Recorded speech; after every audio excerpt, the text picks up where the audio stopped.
I mean, they say, right, like theory is violent, right? And it's true.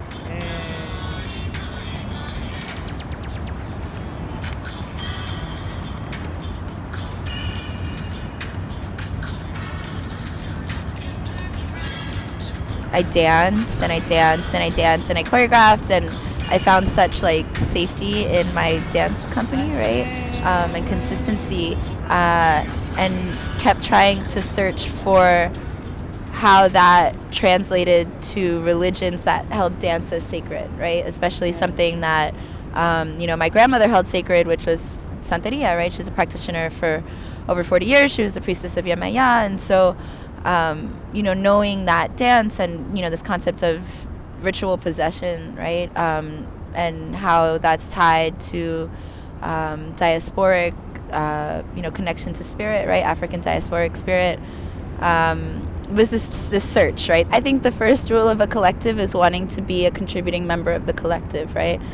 And so that could be a family unit, that could be an intimate partnership, that can be a business relationship, it could be an artist collective, cualquier, union, right, of energies of humans working together, right? We were talking about this earlier of just, this sort of neoliberal concept of individualism, right? And how that's so American, right? That libertarian is even a concept, right? Is like, what the fuck? Like, like we live in a society that, if nothing else, it's been apparent to me that the only way forward is if we continue to think, collectively, right? Like continue to think collaboratively, communally, like, together, right? Not this sense of, what I have is mine. It's like, no, what I have is ours, and what you need is to come based on collective input, right? These are the moments of joy, right? Like if we, and I believe that dance floors are sacred spaces, right?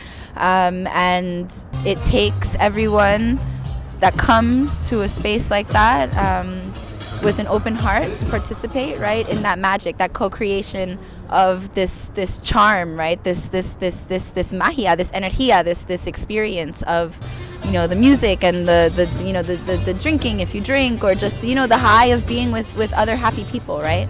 Is that a way of overflow? Of overthrow? Overflow, of like desborde, that concept that we are kind of yeah. I think so, I think that these are moments of ecstasy, right? And so when you are accessing, the reasons for me of why it's worth living, right? Like these moments of joy, right? Like I'm in Ochun, it's said to Yorisha that she makes life worth living, right? Most of us women of color, we have the same colonial anxieties and traumas and fear of therapy and fear of, maybe the fear of institutions. Some of us aren't. Some of us don't even have that courage to go to the all-white schools and the private schools. We were talking about the over-medication of the youth. I mean, there's all kinds of levels of encountering the system, right? That's violent. This is the violence, right?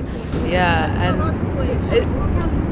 I believe that itself, the fact that there's people growing together, and all we want is, that what we sent the money to from Chiquita's performance was to Hurricane Maria, and that was like a one-person effort to be philanthropic, philanthropic, and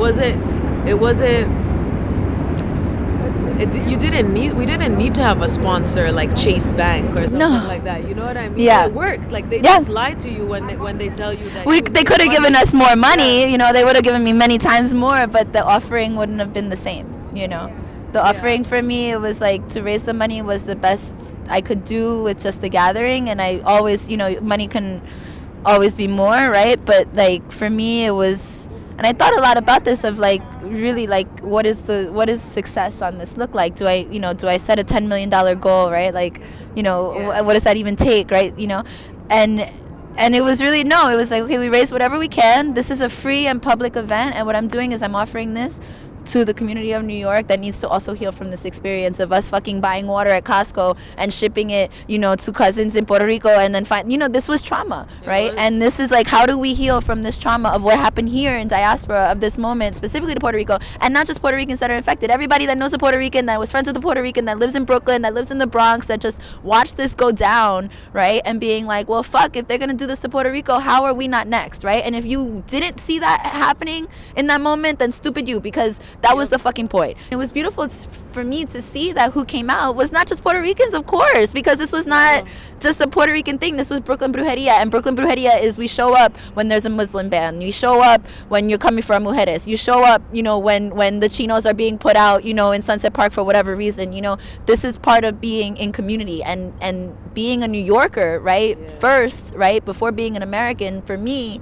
you know, and the privilege of being a woman of color, you know, is to have that as a part of my identity without any questions, because it's just like, of course I'm gonna ride for all these people, like, obvio, you know, because they're all on my dance floor. That's the other thing too, you know, like, these are all my kids. Like, I don't think about it in any other way, you know. I really don't.